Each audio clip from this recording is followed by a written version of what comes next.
Bom dia, Brasil. Bom dia, Faria Lima. Estamos começando mais um pré-market aqui no canal da BMC.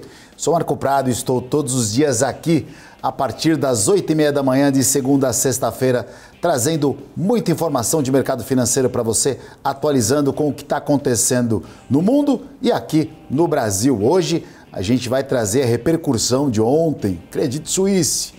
Aí ficou no radar do investidor. Hoje tem agenda interessante lá fora, tem a decisão da taxa de juros do Banco Central Europeu, com o discurso da presidente do Banco Central Europeu, Christine Lagarde. A gente tem a abertura dos mercados futuros de índice e dólar futuro, que acontece às 9 horas da manhã, e tem o comentário dos meus queridos profissionais de mercado, Eduardo Boixá e Guga Almeida, que já estão comigo aí conectados. Bom dia, meus amigos. Bom dia, senhores. Vamos lá, mais um dia. Mais um dia.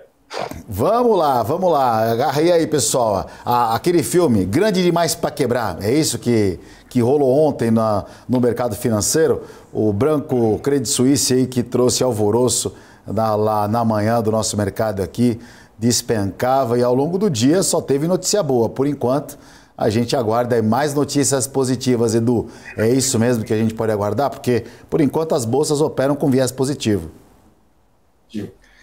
Eu vi, acho que alguém falando que era grande demais para quebrar, mas também é grande demais para ser salvo, né? Então tem essa situação aí complicada tem que achar um meio do caminho aí. Eu vi alguém falando isso aí. Enfim, momento de volatilidade, a gente já viveu isso, né? Sai notícia, melhora 20% a ação do banco, o mercado pula 1% para cima, aí desmentem a notícia, o mercado piora de novo. Só espero muita volatilidade daqui para frente. Vamos lá, vamos ver quem está chegando aqui. Vamos se preparando aí para... Já se ajeita no sofá, já pega a xícara de café e vai acordando que hoje o mercado vai ser volátil também. Ó, o Thiago Rodrigues acabou de chegar aqui, dando bom dia para nós. O Jean Antônio Pato Villa, todo dia prestigiando a gente. O Ivan, a Amandinha Coracini também, acabou de chegar na área. O Regis, o Éder Mendes, Rogério Torres dando bom dia para mim, para o Guga e para o Edu, o Ari... José Adilson Nascimento dando bom dia. Bom dia, pessoal. Vamos chegando aí, vamos dando like, já vamos se ajeitando na cadeira. Guga, hoje, né? Um novo dia, cada dia é um dia aqui no mercado, né? Então a gente está tendo aí, por exemplo, as bolsas da Europa esboçam uma tímida reação, mas todo mundo aí está de olho nesse movimento. O Credit Suisse aí, essa questão financeira deve ainda ficar no radar do investidor. As bolsas americanas com viés inalterado, já que a gente tem Nasdaq com uma leve alta, S&P Dow Jones com uma leve queda. Nosso índice chegou a cair 2% ontem, fechou aí praticamente, isso aqui é o mapa do índice, né? O mapa de calor que a gente fala. Então pode ver que as ações acabaram reagindo no final do dia com a notícia aí da ajuda do Banco Suíço, né? Dizendo que segura a bronca. Hoje a gente vai aguardar agora, acho que o principal indicador do dia, né? Acaba sendo o próprio continente europeu, né? Onde estava ontem bem desanimadas as bolsas, com uma queda bastante significativa.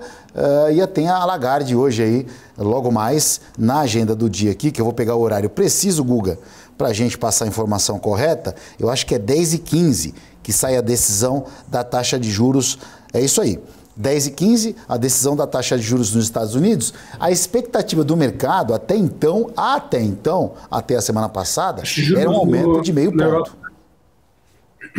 Na Europa. Diga. Só corrigindo, tu falou Estados Unidos.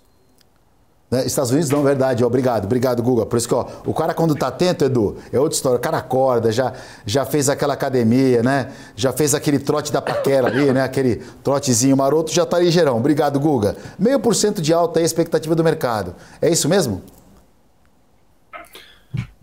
Expectativa, né? É 0,5% que o pessoal tá esperando. Vamos ver o que vai acontecer, né? A gente olhando para os mercados europeus, que estavam firmes e fortes, né? A gente já vem ali todo esse mês de março passando por um processo de correção. Eu não tenho o mercado europeu na tela, o pessoal já sai compartilhando a tela. Eu não tenho o mercado europeu na tela porque na plataforma da Nelogica não se tem as cotações europeias, né? Então a gente não tem aqui ela na tela, né? Mas ontem foi surpreendente, assim, positivamente, né, o comportamento do mercado. O mercado estava, já que o pessoal deixou o Ibovespa aqui na tela, né, a gente olhando para o nosso índice, né, ali quando a gente estava caindo 2%, aí quando eu comecei a mostrar o gráfico, o pessoal tirou da tela. Tudo bem. Bota na tela de novo aí, pessoal, produção. Valeu, valeu. Vamos voltar, obrigado, Gabrielzinho. Quando a gente olha, né, pro movimento que a gente estava tendo no mercado ontem, a gente, perto ali das mínimas, né, quando a gente estava caindo ali perto de 2%, era um momento bem tenso do mercado. Né? Tenso porque a gente vinha perdendo a mínima de dezembro, que era uma mínima importante. Né? E perdendo essa mínima de dezembro, tudo indicava que a gente poderia estar trabalhando para ir buscar as mínimas de 2022.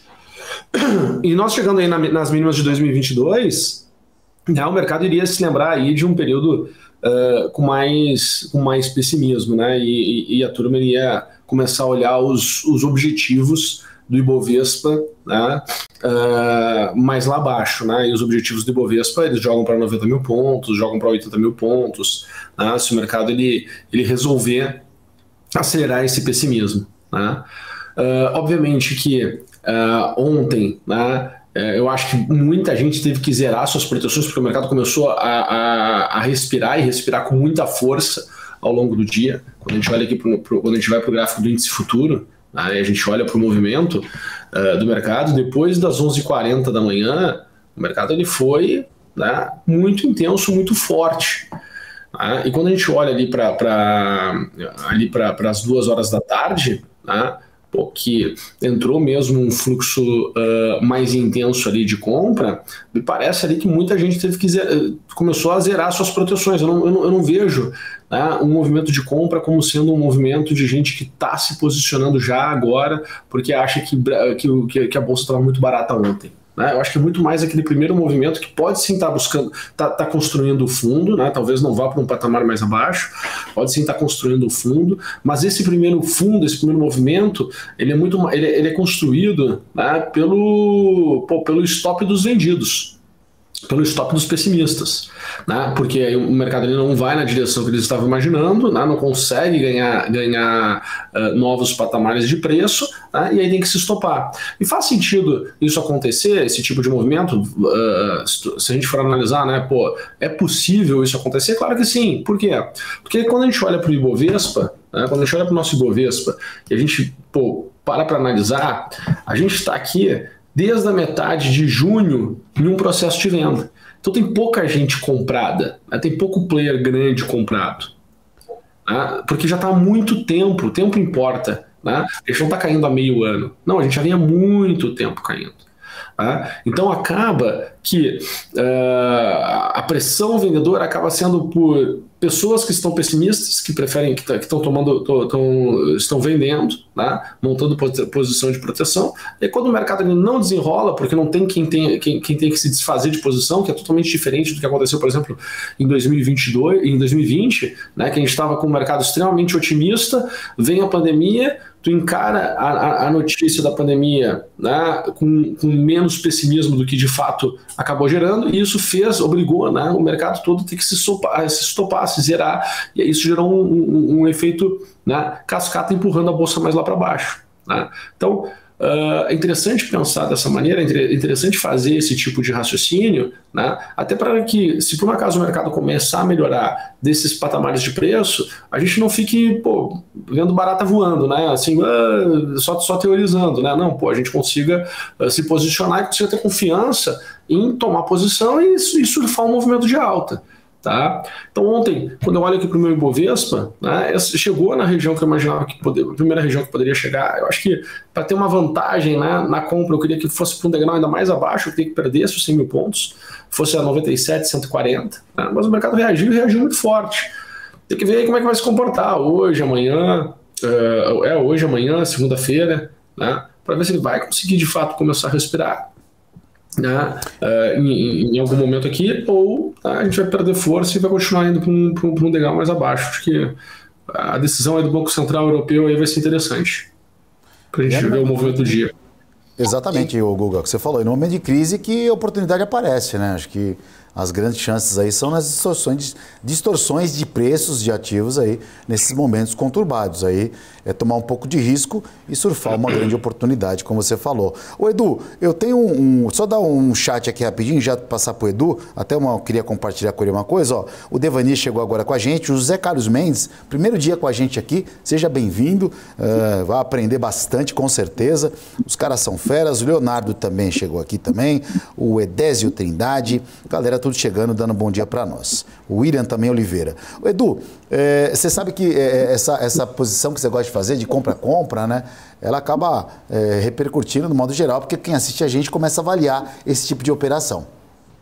E eu tenho um amigo de mercado financeiro, macaco velho de mercado, era do pregão também, cara bom pra cacete. E aí o cara, ele também montou uma posição de compra-compra, foi para ontem. Aí ele amanheceu ontem comprado em índice, comprado em dólar. E ele falou, pô, vamos ver como é que vai ser o movimento, né? Em algum momento do dia, ontem, a bolsa caía 2% e o dólar caía 1%. Né? Então, ele estava tomando um prejuízo maior, porque no compra-compra ele perdia mais na bolsa e o dólar perdia 1% no dólar. E aí a bolsa subiu, ela chegou praticamente 0 a 0, a bolsa fechou com uma... Ele manteve a posição, tá? Ele comentou comigo que ele manteve a posição. Falei com ele ontem à noite. Só que a bolsa chegou a uma queda de 0,28% e o dólar continuou com uma alta de 0,63%. Ou seja, ao longo do dia, a bolsa recuperou quase tudo, quase fechou 0 a 0 e o dólar não caiu, o dólar continuou em alta, né? Então, assim, a impressão que se tem, que o mercado está tendo agora, é que o dólar está muito mais sensível, está muito mais tendência de compra do que a própria bolsa. Ou seja, essa analogia de que a bolsa está caro, independente, vamos falar né? Está barato, perdão, como o Guga disse, né? De oportunidade. E o dólar também está barato com esse risco? Então, essa operação da compra-compra, ontem ela foi muito boa e a semana toda ela foi muito boa, na verdade, até agora. Eu ganhei dinheiro com ela, eu estava sofrendo pra caramba na semana passada, mas virou o jogo. A grande questão aí na compra-compra, né, comprar o índice, comprar o dólar ou vender os dois é melhor ainda, que você fica com os dois juros a seu favor, né? É questão você ponderar pela volatilidade. Você falou aí, porque a bolsa estava caindo 2%, e o dólar estava subindo 1, então ele estava perdendo. Não, porque se ele tivesse feito a operação do jeito que eu acho que tem que ser feita, o valor financeiro em bolsa tem que ser 2 vezes o valor financeiro em dólar tem que ser 2 vezes o valor financeiro em bolsa para compra, né, para compensar esse diferencial de volatilidade. A bolsa balança mais. Mas é por causa do valor do contrato ou por causa da volatilidade, Edu? Não, por causa da volatilidade. Por causa da volatilidade. O valor financeiro, isso em contratos, dá 4 contratos de dólar para 5 contratos de índice futuro, tá? Se seguir a minha regra. Aí eu crio um indicadorzinho, nada demais, tá? Eu fico acompanhando o financeiro. Toda vez que o financeiro cai muito, eu compro. Toda vez que o financeiro sobe, eu vendo. Basicamente é isso. Nos últimos dias aí o dólar levou muita pancada no início do mês para cá. Bateram muito dólar, o dólar estava muito pesado em comparação à bolsa. E nos últimos pregões, aí essa semana, ele recuperou isso.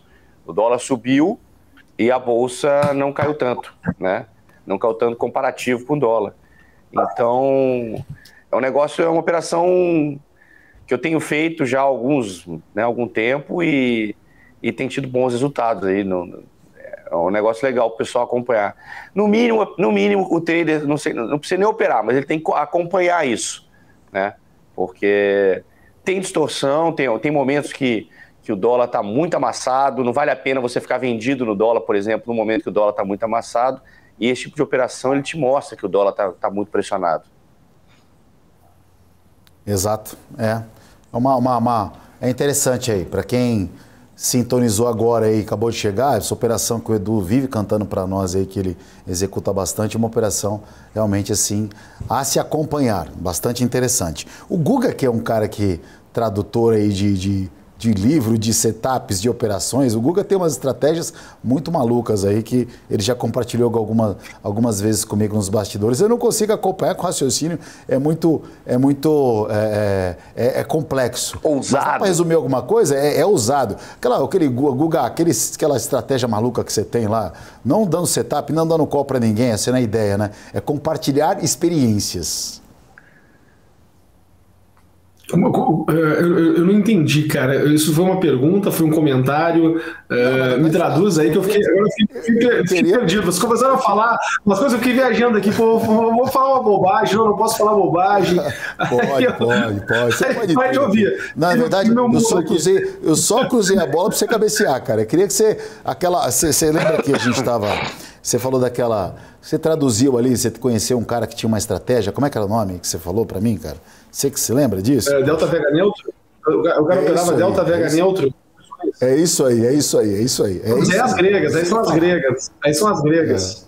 A gente ia buscando o teto da posição, mas isso era na época da Telemar. Né? Isso aí era 2002, né? Não tinha ainda nem passado o fim do mundo de 2012 ainda. É muito tempo atrás isso aí. Mas isso outro mercado. Você usa isso ainda no dia a dia? O mercado existe algum? Não. Pode falar. Cara, uma coisa que a gente tem que entender é o seguinte, né? O mercado ele vai ficando mais inteligente. Cada vez que vai ficando o mercado mais inteligente, as pessoas vão tendo mais consciência e conhecimento, vai diminuindo os spreads, né? As assimetrias elas ficam cada vez menos tempo abertas no mercado, né? Então a coisa ela se corrige muito mais rápido, né, do que a gente tinha antigamente. Então hoje é um mercado completamente diferente por causa dessa velocidade.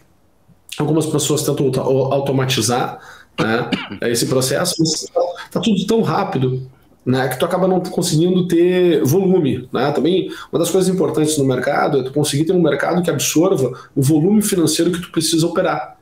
Né? E, vamos lá, um exemplo, né? Agora ninguém mais está falando de lojas americanas, né? Porque agora a bomba do momento é Credit Suisse, todo mundo esqueceu de lojas americanas. Mas ali no dia do evento das lojas americanas, né, que deu a pancadaria, analisando aqui os níveis de preço que o mercado, teoricamente, né, tenderia a trabalhar, e que depois dessa teoria ela virou uma evidência, né, porque aconteceu, né, os níveis que a gente vinha conversando, foi de fato onde aconteceu. Foi impossível tomar posição, por exemplo, em opções, porque não tinha, o mercado ele não conseguia te responder. E como a incerteza era muito grande, né, em relação a quão rápido vai ter que ser a saída, não fazia sentido tu tomar posição, porque daqui a pouco tu poderia tomar posição muito bem, mas, cara, ficar segurando lá a operação dá certo, né, porém tu não tem liquidez para poder zerar. Né, porque tu teria que ter tu teria que passar essa complexidade para a mesa.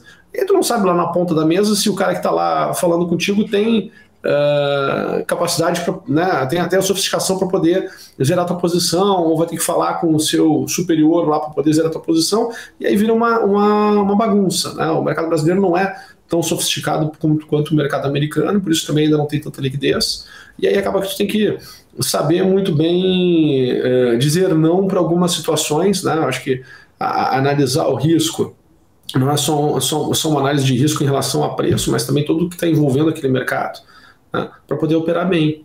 Então, não sei se contribuir, se era em relação a isso, né, que estava querendo falar. Não, perfeito, mas, era isso. Enfim, minha pitadinha aí para vocês.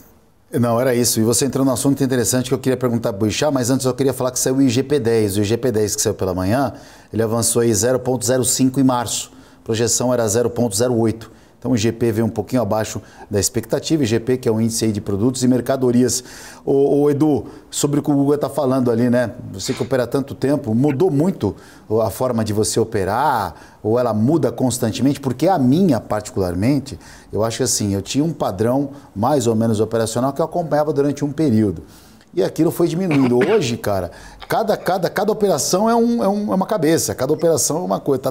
Tá tão dinâmico o negócio, acho que mudou tanto e que ficou muito complexo você falar, olha, esse é um padrão que funciona durante um período. Eu acho que, para a minha opinião, e você, como você hoje consegue ainda executar as mesmas coisas, os mesmos formatos ali de tempos atrás?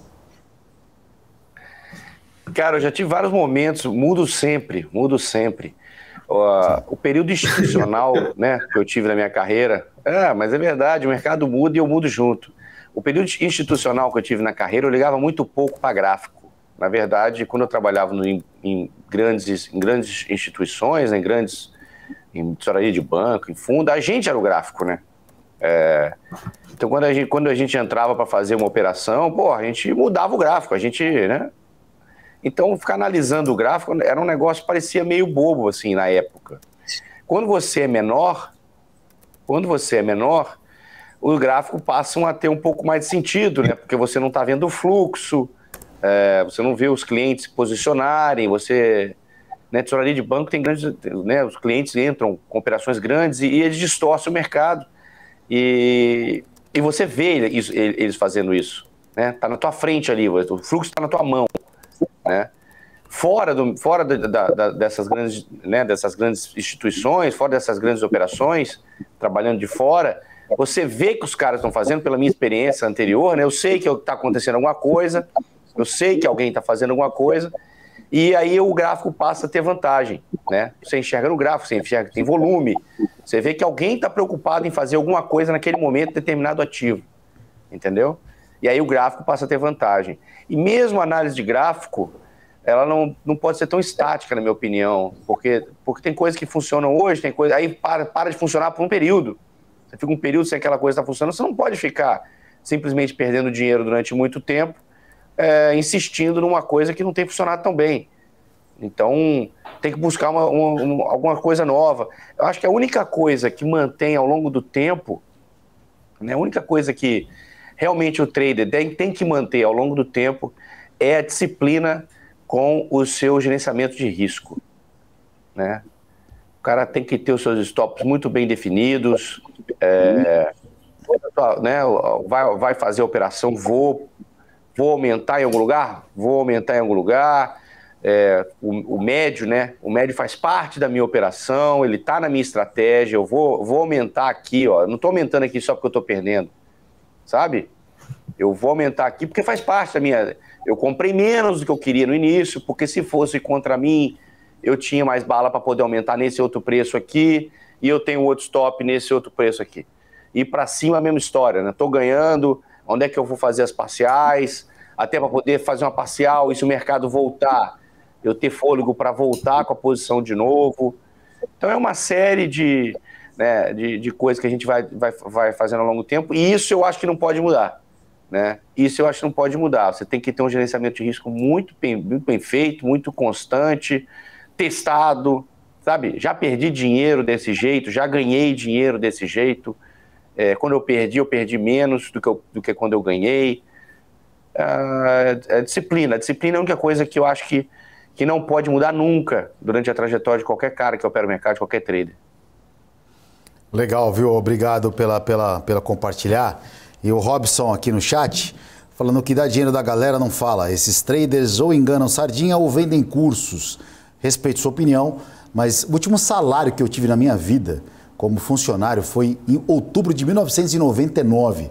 De lá para cá, até minha cueca, escova de dente, tudo que eu faço é com dinheiro do mercado financeiro, operando por conta própria e vendo curso, não vendo curso na verdade, né? Não sou um vendedor de curso. Eu também não vendo. Enfim, eu acho que eu concordo, aqui a gente está falando com pessoas que operam no mercado financeiro e a gente aí, o Boixá está há 20 anos, o Guga está mais de 20 anos, o Boixá está mais de 20 anos aí, né? Eu um pouquinho mais, quase um pouquinho mais de 30, e a gente está aí, a prova viva de que você souber operar o mercado financeiro, isso aqui não tem preço, ele é da fantasia. O cara souber operar, não existe uma profissão no mundo onde o cara chega ou pode operar da casa dele, de cueca, acordar de manhã pro computador e ganhar uma graninha dele. Então, não existe isso, na verdade, né? Uma coisa realmente muito boa, né, para quem sabe fazer, mas são poucas pessoas que sabem e talvez aí você não tenha essa experiência, mas segue a dica aí, acho que vale a pena esse mercado. Se a pessoa perguntar para mim, cara, vale a pena operar, vale a pena tradar? Muito, vale muito se você souber. Fernanda Marteleto dando um bom dia para nós aqui, o Sandro Bassan também chegando aqui, né? A gente respeita a opinião das pessoas do chat, deixar bem claro, eu quero passar a minha percepção de mercado, a minha experiência. Se as pessoas têm experiência ruim, a gente concorda também, respeita.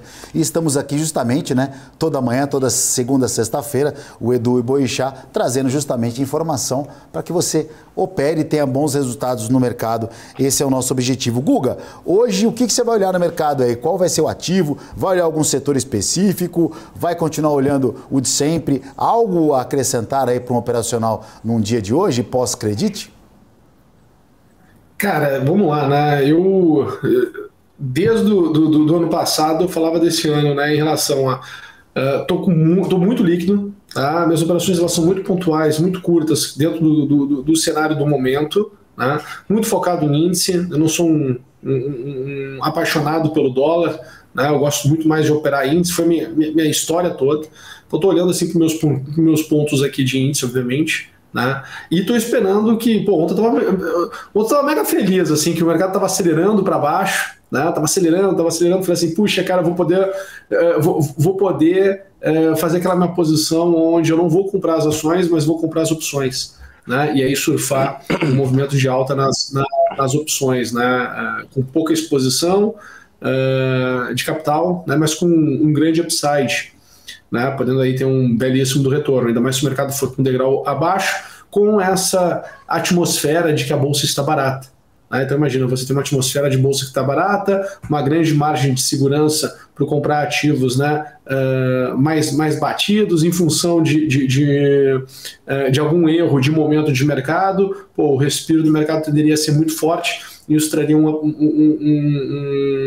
potencial de valorização muito grande, né, nas opções. Então, pô, essa é a minha estratégia para o ano. Né? É isso que eu estou acompanhando, é isso que eu estou olhando para o ano. Então, muito líquido, operações muito pontuais em índice e esperando aí, se por acaso der uma chance aí do mercado, né, para poder tomar posição, mas aí tomar uma posição no expor, né, em ações, mas através dos derivativos, porque pô, tem que continuar surfando essa onda aí que tá da renda fixa que está pagando muito, né, no momento. Então, tudo uma questão de conseguir enxergar o cenário e se posicionar. Para o índice hoje, gente, até para poder passar aí para a turma, né, os futuros agora, a Nasdaq está subindo 0,12, o S&P tá caindo 0,20 e o Dow Jones está caindo 0,26. Né? Então, pô, o que dá para a gente enxergar aqui, né, no índice hoje para a abertura, tá, do dia? O que eu estou olhando, tá, para vocês poderem entender aqui? Estou olhando aqui, 104.400. Tá? Acredito que pô, o mercado precisaria de alguma coisa que estimulasse muito o preço para poder ir a 106.200. Tá? Então, de novo, o mercado precisa de alguma coisa que possa estimular muito para ir para 106.200. A gente tem a decisão do Banco Central Europeu, né, da taxa de juros europeia, da Europa. Pô, isso pode ser um gatilho para o mercado andar? Pô, pode. Tá? Então, só para entender. Eu acredito que o jogo está aqui, ó, entre 104.400, tá? E 103.280. Acho que como o mercado ele abriu ontem, tá? Ele acaba que dá uma oportunidade de momento um pouco mais ampla. Tá? Então, é isso que eu tô olhando aqui para o momento, tá bom? Beleza. Guga, obrigado aí. O mercado já está abrindo, ó. Tá no leilão, viu, Edu? A bolsa com uma queda de 0,20% no leilão, por enquanto, o índice futuro. E o dólar com uma queda de 0,69%. A queda do dólar aí, por enquanto, no leilão está um pouquinho mais esticada. Meus queridos, Edu, amanhã você não vai estar com a gente, né? Amanhã eu vou para São Paulo, amanhã eu vou no Coldplay amanhã. Ah, garoto. Você comprou a capa de garoto. Tudo bonitinho. Já não, parou a chuva já. Parou a chuva já. Não vai chover. O Edu não passa perrengue, cara. Amanhã Coldplay, hein? Quem diria, hein? Que beleza, Amanhã. maravilha, o show aí. O show tá bom, hein? Eu não fui porque não tenho dinheiro, o ingresso é muito caro, meu. Não tenho. Na verba, o budget não deu, Fica pra próxima. Então, cara, bom show pra você, Edu, obrigado, bom pregão hoje. Guga, bom pregão pra você também, um bom dia. E amanhã a gente tá junto, Guga. Edu, bom final de semana, valeu. Valeu, Fechou, galera. Valeu, pessoal. Até depois. Conversamos com essas duas feras, Eduardo Boixá e Guga Almeida, todo dia aqui com a gente, participando do pré-market. O seguinte, a gente volta com um convidado no próximo bloco, é um tempo de stop, 2 minutinhos a gente já volta, aguenta aí.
PNC News. Informação que gera valor.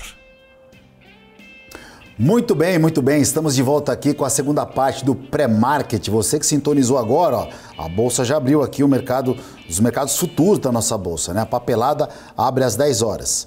A bolsa, por enquanto, opera com uma leve alta de 0,12%, acompanhando muitas bolsas internacionais que também operam em alta nessa manhã de quinta-feira, dia 16 de março. Ó, segunda quinzena de março já está a caminho. E o dólar opera com uma queda de 0,25%.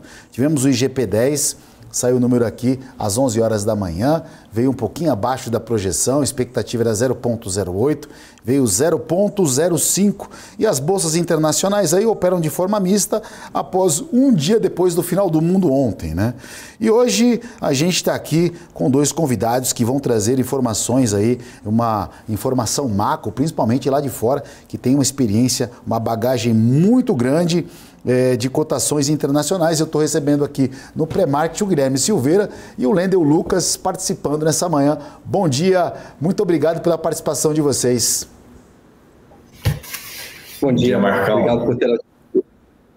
Obrigado vocês aí pela participação. Vou começar perguntando para o Guilherme. Ô Guilherme, você teve você tem, na verdade, né? Você tem uma grande experiência aí nos Estados Unidos, né? Você ficou muito tempo, trabalha aí ainda até hoje com grandes bancos, grandes instituições ali. Você mais ou menos tem um viés um pouco diferente do trader local, do trader tupiniquim, né? Acho que Estados Unidos, a maior economia do mundo, a gente sabe que a alocação de recursos é infinita, né? O horizonte é muito mais amplo, porque é um mercado muito maior.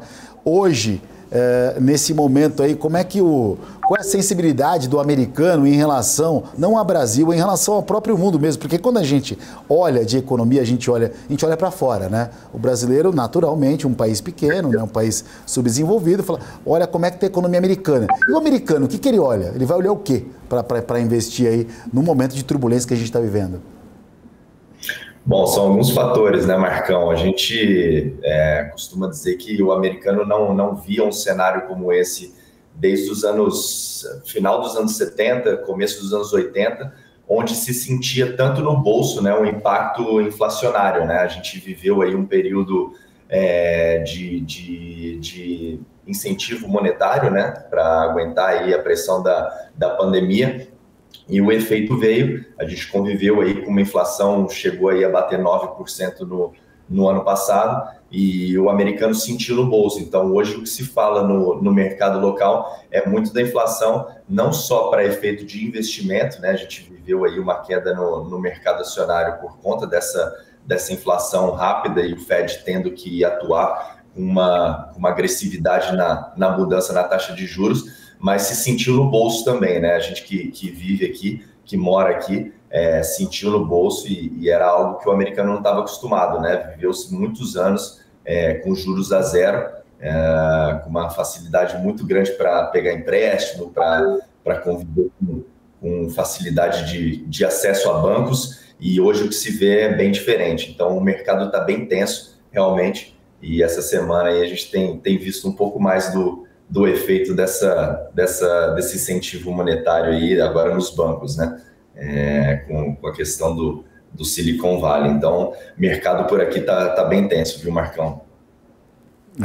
Tá tenso em todo lugar. Ô Lendel, você faz aí, você toca um fundo, né, que é o Weave Technologies, e acho que você foge um pouco a pergunta é, se você foge um pouco do investimento conceitual ou conservador, digamos assim, commodities, economia velha como a Inglaterra, até mesmo a economia americana, né?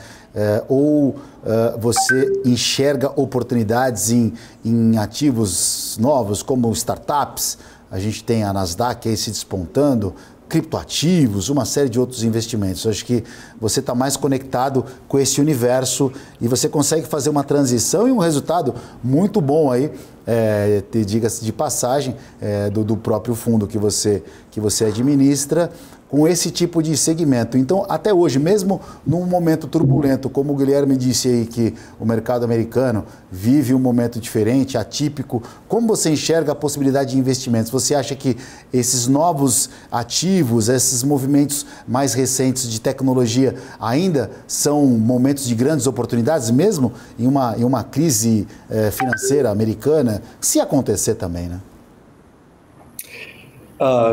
Então, igual como você falou, a gente foge um pouco do tradicional, a gente é uma empresa de investimentos quantitativos, então, no qual, não sei se todo mundo entende, mas ao invés de a gente utilizar analistas financeiros que vão analisar a saúde das empresas, a gente usa a tecnologia, que são algoritmos que foram criados internamente, com ênfase em inteligência artificial, machine learning. Então, ele consegue analisar de uma forma mais eficaz a variação desses ativos que a gente utiliza nos nossos fundos para ir fazer a alocação.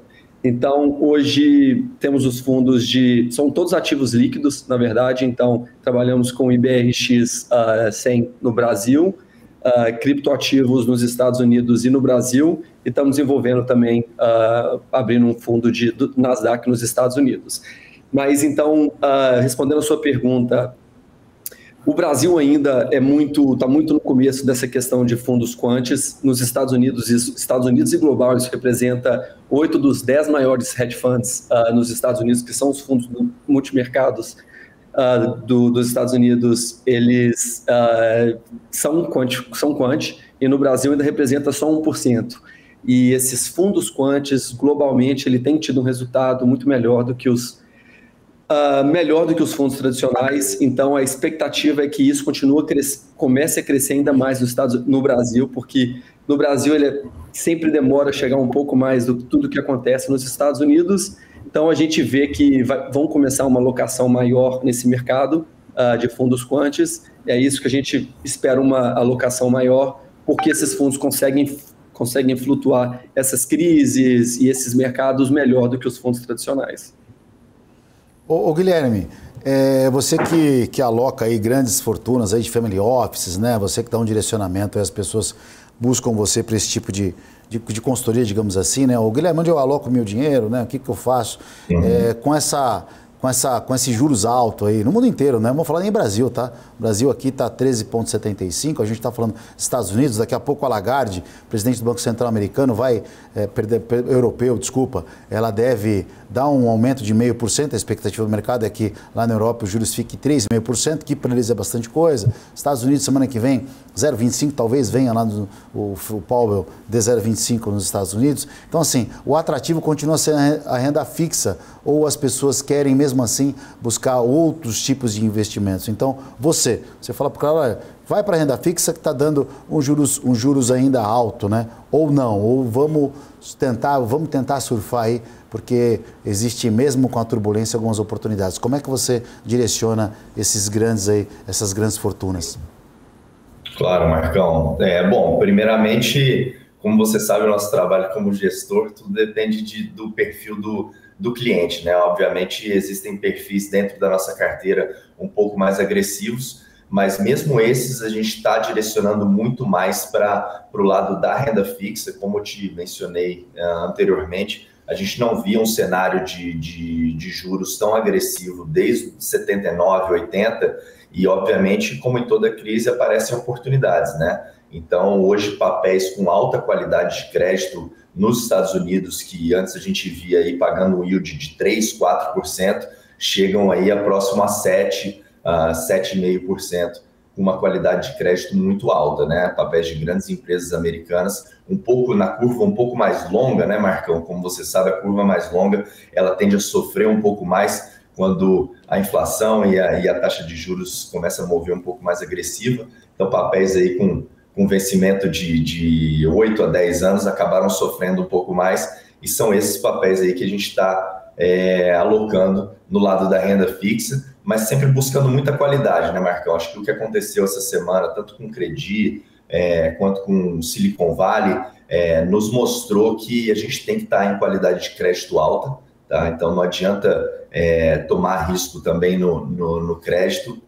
Então a gente tem uma ênfase muito grande nisso, escolher papéis que tenham uma qualidade de crédito sólida, mas buscar um pouco da curva um pouquinho mais longa, que sofreu um pouco mais e a gente vai conseguir um yield um pouco mais elevado. Tá? Então, no lado da renda fixa é o que a gente está buscando e focando mais em mercado local mesmo, mercado americano, que tem um crédito um pouco mais elevado pelas agências de rating. Legal, bacana. Ô, Lender, eu queria que você falasse para o nosso espectador aqui, muita gente tem algum preconceito, né? Principalmente quando a gente fala de criptoativos ou de coisa quantitativa. Quando você fala quantitativo, o cara já pensa em criptoativo. A gente teve um movimento muito difícil no ano passado, com a quebra de algumas grandes instituições da parte de criptomoedas. FTX, por exemplo, foi o clássico disso, e o Bitcoin estacionando aí, né, a 16 mil dólares, 17 mil dólares durante um longo período, que vinha de uma queda de 30, de 20, com patamares trabalhando em baixa. E a gente está tendo agora uma recuperação aí de 25 mil dólares e basicamente o criptoativo. Os fundos quânticos, quando a criptomoeda para em baixa, ele continua vendo alguma oportunidade, executando, como por exemplo, operando através de uma oportunidade em relação à arbitragem, ou o quantitativo ele também serve para a renda variável de ativos como Apple, Google, Facebook, Petro, Vale? Fala um pouco para a gente, desmistifica um pouco aí esse movimento de que criptomoeda ou é pirâmide ou é roubada. Então, acho que duas coisas quando a gente fala de quant, até para explicar um pouco melhor, principalmente para o brasileiro que não está acostumado com esse tipo de tecnologia. Quant, normalmente quando você fala, o pessoal pensa naquele robôzinho que fica tradando o tempo todo.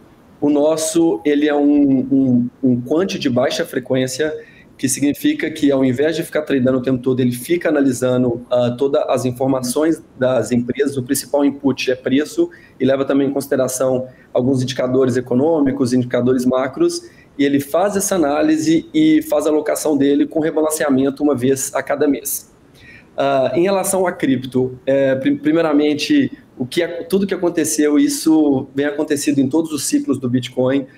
A quebra da FTX aconteceu uma coisa muito similar em 2014 com a quebra da Mt. Gox, que era a exchange que tinha mais de 70% do volume das transações naquela época.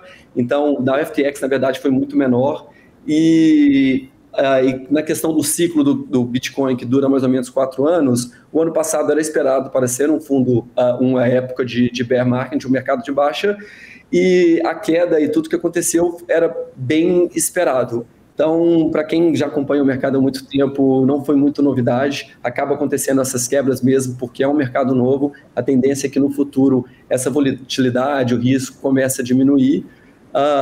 E agora a nossa expectativa é que comece a ter um retorno do mercado e o quant, o que é interessante do nosso fundo é porque a gente tem também stablecoins. Então nessa questão, quando você perguntou, quando o mercado está em baixa, se tem muito o que fazer ali, a gente tem muitos gerenciamento de risco, que numa eventual, uma expectativa de queda do mercado, o algoritmo consegue fazer uma alocação maior em stablecoins, que são aquelas moedas que são pareadas ao dólar, então ela consegue segurar essas quedas bruscas que acontecem no mercado. Quando está em baixa, ele fica com as posições com mais segurança e o algoritmo consegue ver quando o mercado está voltando para fazer a alocação nos ativos que a expectativa é que volte mais rápido também. Ô, Lender, esses algoritmos, então, os quânticos, eles só funcionam com criptoativos, é isso? Não, eles funcionam com toda a nossa tese de investimento, seja em S&P, commodities, Brasil ou cripto, a gente pode usar a mesma tese, o mesmo algoritmo. Ah, legal, só é um computador fazendo. Ô, Guilherme, você que tem a raiz do operador de flor na veia, né, do DNA, e faz um trânsito muito bom entre Brasil e Estados Unidos, ou você está aqui ou você está lá, sempre em conexão com os operadores de mercado. Existe muita diferença de mentalidade para um operador americano, para um operador brasileiro? Existe bastante, Marcão. Qual que é? O que o Lender comentou é real. A gente vê já esse mundo de quant muito mais implementado na tese americana já há muitos anos, né? Desde lá quando eu entrei no mercado, 12, 13 anos atrás, a gente já se falava do auxílio dos computadores para operar. E aqui no Brasil, como o Lendl falou, acho que 1-2% dos fundos operam com essa tecnologia, né? Então, existe essa diferença. Acho que ainda existe um pouquinho de preconceito no lado do Brasil para usar essa tecnologia de algoritmo, até pelo que o Lendl comentou, né? Essa implementação dos robozinhos, coisa desse tipo, mas, como ele falou aí, o IVI funciona de uma forma diferente. E lá nos Estados Unidos a gente vê, enfim, Andaluz, Citadel, enfim, vários dos grandes hedge funds usando essa tecnologia quant para melhorar o entendimento de alocação de mercado, principalmente no lado de ações, né? Então, tem aí uma diferença grande no mercado americano e no mercado brasileiro nesse sentido, sim. Bom, você que sintonizou agora aqui, ó, a gente está operando o mercado, só passar a cotação aqui de como está o dólar e o índice rapidinho e prosseguir com o nosso bate-papo. Bom, praticamente aí o dólar deu o dólar com uma queda de 0,20% e a bolsa praticamente no 0 a 0, literalmente no 0 a 0. Essa aqui vai para o Lendl. E você que se sintonizou agora também, a gente está conversando com o Guilherme Silveira e com o Lendl Lucas, que são de um fundo quântico, né, EV Technologies, que aí é a nova tendência, principalmente lá dos Estados Unidos, já que eles são muito conectados lá e operam e ficam nos Estados Unidos lá e tem toda essa percepção, né? Estão no ninho do furacão, onde tudo está acontecendo, então trazer essa percepção para a gente aí de mercado, de como o mercado está evoluindo, é muito, muito interessante, porque a onda vem para cá, né? A gente acaba importando aí esses movimentos de tecnologia. Eu estou com uma pergunta aqui, na verdade não, eu estou com tem uma pessoa aqui que acompanha o nosso programa sempre, que é o Peter, e ele falou o seguinte aqui, ó. E Lendl, eu queria que você respondesse ele nesse sentido. Ele falou que ele tem um preconceito com o Bitcoin, por exemplo, né? Que na opinião dele foi somente um teste, o Bitcoin, para a evolução ali da tecnologia blockchain, para que agora os países pudessem usar as novas moedas que estão sendo testadas, né? Blockchain a gente sabe que é uma ferramenta incrível, né? Revolucionária que surgiu. Você compartilha, né? Queria que você complementasse isso que ele passou, que ele tem uma desconfiança, ele acha que o Bitcoin foi só um teste. Na sua percepção, tem um fundo quântico, o que você avalia dessa narrativa aqui do nosso amigo Peter? Não só como CEO da EV Technologies, eu já estou nesse mercado de cripto desde 2016, então acompanho bastante. Eu não compartilho porque eu acho que a principal coisa do Bitcoin é ele ser... você não precisar confiar em nenhum terceiro, censorship resistance. Então, se você pensar nessas moedas digitais de cada país, ele ainda vai estar sendo gerenciado pelo governo. Então, o principal fato do Bitcoin é dele ser realmente não precisar de nenhuma confiança de terceiros, de nenhuma empresa por trás, e ele tem sido, desde que foi criado, o melhor ativo por performance, o melhor ativo em performance desde que foi criado. Então, eu acho que é difícil de falar que a expectativa, que ele não tem se provado, eu acho que cada vez ele tem se provado mais, até nessa questão dessa crise, considerar o tanto que ele é novo e com essa crise global que está acontecendo, ele acabou andando em linha com Nasdaq e muitas empresas de tecnologia. A expectativa aí é muito boa para o curto, para o médio e longo prazo para o Bitcoin. Legal, obrigado aí por ter respondido. E obrigado, Peter, você pelo questionamento. Acho importante a gente trazer, né? Para você que acompanha a gente todo dia aí, trazer esses esclarecimentos. Eu acho bacana trazer profissionais e o mercado, a magia do mercado justamente é essa, porque um acha que vai subir, outro acha que vai cair, cada um acaba depositando, alocando recurso naquilo que acredita.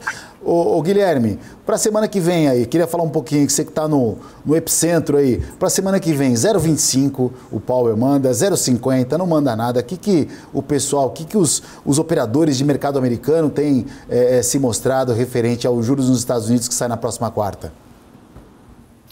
Marcão, essa é a pergunta do de $1 milhão, né? Mas com certeza acho que deve vir um 0,25 em linha aí com o que o mercado está esperando, e na Europa ainda um 0,50 hoje é o que a gente espera. Agora, a pressão em cima do Fed triplicou com essa quebra do Silicon Valley e do Signature, e a gente está de olho aí no risco de contágio, né, nos outros bancos. Então, o Fed vai ter que ser extra cauteloso em olhar aí qual que é o risco sistêmico em outros bancos, e obviamente a taxa de juros é algo que impacta diretamente no balanço dos bancos e nesse efeito. Então, acho que por agora um 0,25, mas com certeza para as próximas a gente vai ter que ficar de olho aí se o Fed vai continuar com essa curva de aumento na taxa de juros ou não. Legal. Leno, para finalizar contigo é o seguinte, a gente teve um movimento agora de extrema desconfiança do mercado, já que dinheiro em bolsa ficou complicado, já que uma quebra do sistema de banco generalizada acaba também afetando o dinheiro, e a gente viu algumas pessoas correndo para o criptoativos Bitcoin. E agora, nesse momento agora, vamos trazer informação em tempo real, né? Que ele opera aqui a cotação do próprio Bitcoin. Deixa eu puxar aqui. É que é muito número aqui, viu, meus queridos? É muito número. 24.766 dólares. Voltou aqui a trabalhar acima dos 24. Estimativa aí, quem sabe, num curto espaço de tempo, deve voltar para os 30 ali. O que você acredita com o seu programação aí de quântica aí? O que está dizendo para nós aí? A expectativa é que 2023 vai ser o começo da retomada do mercado de alta, do bull market. Ele deve ficar em torno entre 30 mil e 20 mil durante 2023. A gente acredita que bate 30, 32 mil, depois dá uma caída até fique entre 20, 25, finalizar o ano em 30 mil, e 2024 vai ser o ano onde a gente acredita que chega a 100 mil. Ô, louco, aí, ó, olha só, hein, olha só, o cara tá dentro do negócio aí, deu um call aí, deu um call para nós. Gente, vou ter que finalizar aqui a participação de vocês, agradeço demais. Conversamos com o Lucas Lendl e o Guilherme Silveira, da IV Technology, é isso, né? Tá certo, né? Pronúncia é essa, né? Aqui meu verbo, gastei o verbo to be agora. Meus queridos, muito obrigado pela participação de vocês. Um ótimo dia, um ótimo pregão. Obrigado. Espero vê-los mais vezes aqui, tá bom? Com certeza. Prazer estar com você, Marcão. Obrigado. Obrigado mais uma vez. Bom dia para vocês. Bom, vamos lá, olha lá. Temos o call aí, meu. Tivemos o call aí, gente. Vamos lá, vamos ver o que está acontecendo no mercado aqui. O Peter aqui também agradecendo. Imagina, Peter, sempre um prazer ter você aqui. Ó, o Trader Vida Louca chegando aqui também. E o Carlos Silva, não posso ler o que você escreveu, Carlos, mas não tem problema. Bom, vamos ver como é que estão os mercados aqui. Vamos dar uma olhada no que aconteceu com o índice com o dólar, nesse bate-papo que nós tivemos. Ó, o índice pedalando. Ontem aí caiu 2%, chegou a 101 mil pontos, eu acho que chegou a 101, eu não sei agora de cabeça, mas ali acho que chegou sim, abaixo de 101 mil pontos, abaixo de 101 ali, 102 na verdade, né? 101 mil não. E o dólar com uma queda agora, o dólar cai 0,15%, né?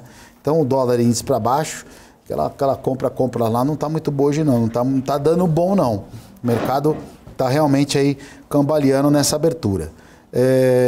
Mas lá fora as bolsas americanas operam com o viés aqui, o dólar que está praticamente 0 a 0, estável, operando seus emergentes, e as bolsas americanas trabalham meio que 0 a 0, de olho no mercado, aí acompanhando ainda, né, essas repercussões de ontem, que ainda respingam, mas o acontecimento do dia vai acontecer 10h15 da manhã, decisão do Banco Central Europeu, às 10h15, dando aí a nova taxa de juros. O mercado acha que é 0,5%, mas vamos ver se mudou alguma coisa com esse movimento negativo financeiro que aconteceu ontem, ou vem acontecendo desde a semana passada.